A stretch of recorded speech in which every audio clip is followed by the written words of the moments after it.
আসসালামু আলাইকুম ভিউয়ার্স, আন্তর্জাতিক সংবাদে আপনাকে স্বাগতম। শুরুতেই সংবাদ শিরোনাম, এরপরে বিস্তারিত। শুরুতেই জানিয়ে দেব, ইসরায়েলের এখানেই থামা উচিত, নতুবা আরও শোচনীয় পরাজয় হবে বলে হুঁশিয়ারি দিয়েছেন হিজবুল্লাহ নেতা। এরপরেই জানিয়ে দেব, গাজার হাসপাতালে হামলার মধ্য দিয়েই ইসরায়েলি সাম্রাজ্য পতনের সূচনা হলো বলে জানিয়েছেন ইব্রাহিম রাইসি। জানিয়ে দেব, পাল্টাপাল্টি হামলায় উত্তপ্ত ইসরায়েল লেবানন সীমান্ত, যে কোনো সময় ঘটতে পারে যুদ্ধের মতো ভয়ঙ্কর পরিস্থিতি। এছাড়াও জানিয়ে দেব, ইসরায়েলকে একের পর এক হুমকি, ইরানের যে কোনো সময় বেঁধে যেতে পারে দুদেশের মধ্যে এক কঠিন যুদ্ধ। এছাড়াও জানিয়ে দেব, লেবানন ছাড়তে মার্কিন নাগরিকদের প্রতি দূতাবাসের আহ্বান। সর্বশেষ জানিয়ে দেব, প্রেসিডেন্টের পদত্যাগের দাবিতে উত্তাল ফিলিস্তিন, বাড়ছে হামাসের প্রতি সমর্থন।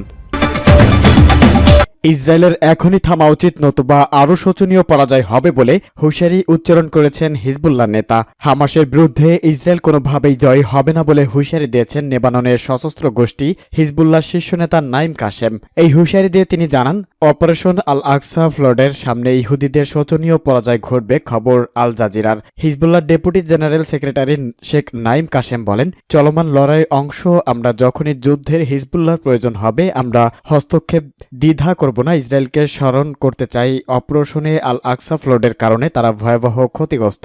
এখানেই তাদের থামা উচিত, নতুবা ভবিষ্যতে আরও শোচনীয় পরাজয়ের মুখোমুখি হতে হবে। এদিকে গাজার ইসরায়েলের এই সংঘাত লেবাননও ছড়িয়ে পড়েছে ধীরে ধীরে।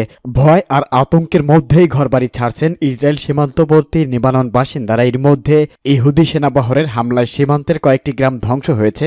বাধ্য হয়ে ঘরবাড়ি ছেড়েছেন, অস্থায়ী আশ্রয়কেন্দ্রে ভিড় জমিয়েছেন অনেকেই। লেবানিজদের আশঙ্কা, যেমনভাবে হামলা পরিধি বাড়ছে, ইসরায়েল শীঘ্রই গাজার মধ্যে বর্বরতা শুরু হবে লেবাননেও। গাজার হাসপাতালে হামলার মধ্য দিয়ে ইসরায়েলি সাম্রাজ্য পতনের সূচনা হল বলে মন্তব্য করেছেন ইব্রাহিম রাইসি। গাজার হাসপাতালের মধ্য দিয়েই ইসরায়েল সাম্রাজ্য পতনের সূচনা হলো, এমন মন্তব্য করেছেন ইরানের প্রেসিডেন্ট ইব্রাহিম রাইসি। খবর আনাদুলু এজেন্সির। মুসলিম বিশ্বের প্রতি ইসরায়েলের সাথে সম্পর্ক বিচ্ছিন্নের আহ্বান জানান তিনি। তেহরান ফিলিস্তিনের পক্ষে সংহতি জানাতে অনুষ্ঠিত হয় বিশাল সমাবেশ, সেখানে ভাষণ দেন রাইসি। গাজার হাসপাতালে হামলার ঘটনায় ইসরায়েলিকে দায়ী করে তুলোধুনো করেন তিনি। অভিযোগ করেন, হুদি বাহিনীর অপরাধের সঙ্গে যুক্তরাষ্ট্র ও তার president Joe Biden. Ebrahim Raisi বলেন, মুসলিম উম্মাহ সহ পুরো বিশ্বের দাবি বেসামরিকদের উপর বোমা হামলা বন্ধ হোক। হামাসের যোদ্ধারা হামলার মধ্য দিয়ে ইসরায়েলের গোয়েন্দা নিরাপত্তা ও সামরিক শক্তির পতন ঘটিয়েছে বলে মন্তব্য করেন তিনি। গাজাবাসীর উপর থেকে অবরোধ প্রত্যাহার ও অবিলম্বে মানবিক সহায়তা সরবরাহের দাবিও জানান তিনি। প্রেসিডেন্ট রাইসি বলেন, ফিলিস্তিনিদের যত ফোঁটা রক্ত মাটিতে পড়েছে, তত পতনের কাছাকাছি পৌঁছে যাচ্ছে। ইহুদি রাজ্য যুক্তরাষ্ট্রকে বলতে চাই, আজ আপনার সবার চোখের সামনে ফিলিস্তিন দখলে রকেট পাঠাচ্ছেন, তাদের অস্ত্রশস্ত্র দিচ্ছেন। গাজায় যে বোমা পড়ছে তা আপনাদের তৈরি। বিশ্ববাসী ইসরায়েলের সহযোগী হিসাবেই আপনাদের দেখেছে। তবে ফিলিস্তিনের যোদ্ধারা ইসরায়েলি সাম্রাজ্যের গোয়েন্দা নিরাপত্তা ও সামরিক শক্তির পতন ঘটিয়েছে বলে মনে করেন তিনি। পাল্টাপাল্টি হামলায় উত্তপ্ত ইসরায়েল লেবানন সীমান্ত। সহিংসতা বেড়েই চলছে। ইসরায়েল লেবানন সীমান্ত সামরিক অবস্থান টার্গেট করে পাল্টাপাল্টি হামলা অব্যাহত রেখেছে হিজবুল্লাহ এবং তেল আবিবের সেনাবাহিনী। খবর এপি নিউজের। উত্তরাঞ্চলে ইহুদি সেনাঘাঁটি টার্গেট করে একাধিক মিসাইল হামলা চালানোর দাবি করেছে লেবাননের সশস্ত্র সংগঠনটি। তবে ইসরায়েলের দাবি, হিজবুল্লাহর হামলায় আহত হয়েছেন 3 বেসামরিক। এছাড়াও সংঘর্ষে 5 জন হিজবুল্লাহ যোদ্ধাও নিহত হয়েছেন। হিজবুল্লাহর হামলায় জবাব দিতে পাল্টা হামলা চালিয়েছেন ইসরায়েল সেনারাও। এতে দুপক্ষের মধ্যে ব্যাপক হতাহতের ঘটনা ঘটেছে। বিশ্লেষকদের আশঙ্কা, পাল্টাপাল্টি হামলা অব্যাহত থাকলে বড় ধরনের সংঘাত হতে পারে। এদিকে চলমান উত্তেজনার মধ্যেই লেবানন সীমান্তে ঘেঁষা 2 কিলোমিটার এলাকা থেকে বাসিন্দাদের সরিয়ে নিচ্ছেন তেল আবিব। তবে লেবানন সীমান্ত এখনও বিরাজ করছেন থমথমে পরিস্থিতি। ইসরায়েলকে একের পর এক হুমকি, ইরানের ক্রমেই উত্তপ্ত হচ্ছেন পরিস্থিতি। তেহরানের একের পর এক হুমকিতেই ক্রমেই উত্তপ্ত হচ্ছেন ইরান ইসরায়েল সম্পর্ক। গাজায় আগ্রাসন বন্ধ না করলে শীঘ্রই ইসরায়েলের বিরুদ্ধে পদক্ষেপ নেওয়ার হুঁশিয়ারি দিয়েছেন রাইসি প্রশাসন। দেশটির দাবি, তেল আবিবের বিরুদ্ধে মুখোমুখি লড়াই প্রস্তুত হিজবুল্লাহ। হুদিদের নিয়ে গঠিত প্রতিরোধ বাহিনী। এছাড়াও যুক্তরাষ্ট্রের আচরণকে ভণ্ডামি ও আখ্যা দিয়েছেন দিচ্ছেন তেহরান, খবর আল জাজিরার।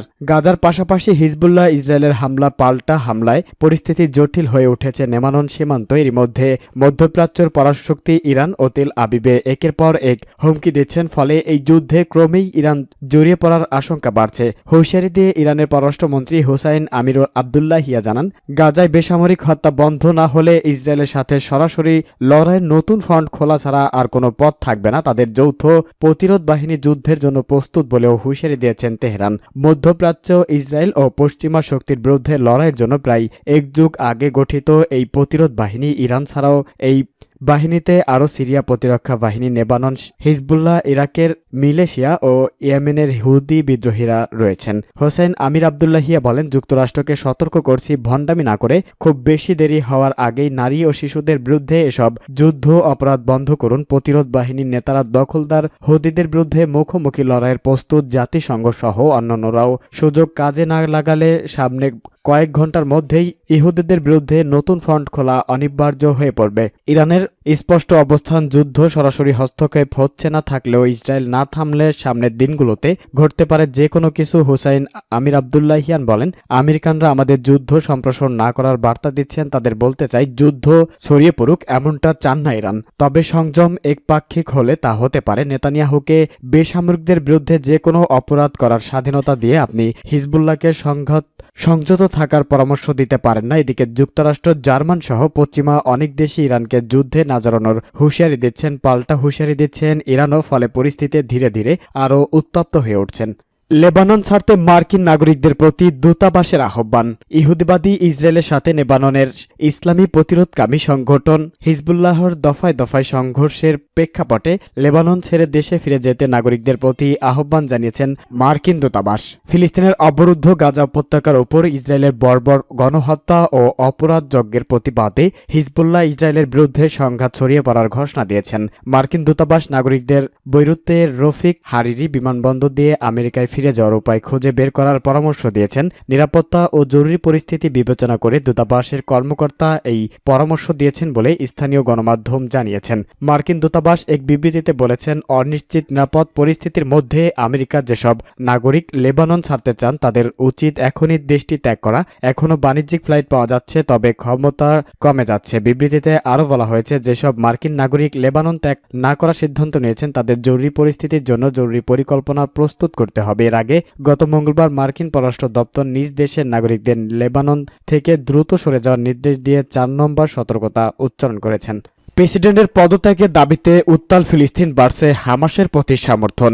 দখলকৃত পশ্চিম তীরের রামাল্লাহ মাহমুদ আব্বাসের নেতৃত্বাধীন ফাতা প্রশাসনের বিরুদ্ধে চলছে ব্যাপক বিক্ষোভে উত্তাল হয়ে ওঠা রামাল্লাহ। এ সময় নিরাপত্তা বাহিনীর সাথে সংঘর্ষ হয় বিক্ষোভকারীদের। খবর আল জাজিরার। ফিলিস্তিনের প্রেসিডেন্ট পদত্যাগ দাবিতেই এই রাস্তায় নামেন হাজারো ফিলিস্তিনি। গাজা ইসরায়েল সংঘাতের মাহমুদ আব্বাসের ভূমিকায় অসন্তোষ জানান তারা। এ সময় প্রেসিডেন্টের বিরুদ্ধে স্লোগান দেন বিক্ষোভকারীরা। এ সময় আন্দোলনকারীদের দমনের চেষ্টা করলে পুলিশকে লক্ষ্য করে ইটপাটকেল ছড়ে বিক্ষোভকারীরা। জবাবে টিয়ারশেল গ্যাস ও স্টান গ্রেনেড ব্যবহার করে নিরাপত্তা বাহিনী। পশ্চিম তীরে আরেক শহর নাবলুসেও ছড়িয়েছেন সংঘাত। হেব্রনেও হয়েছে আব্বাস সরকার বিরোধী বিক্ষোভ। হামাসের পতাকা থেকে হাতে স্বাধীনতাকামী সংগঠনটির প্রতি সমর্থন জানান আন্দোলনকারীরা।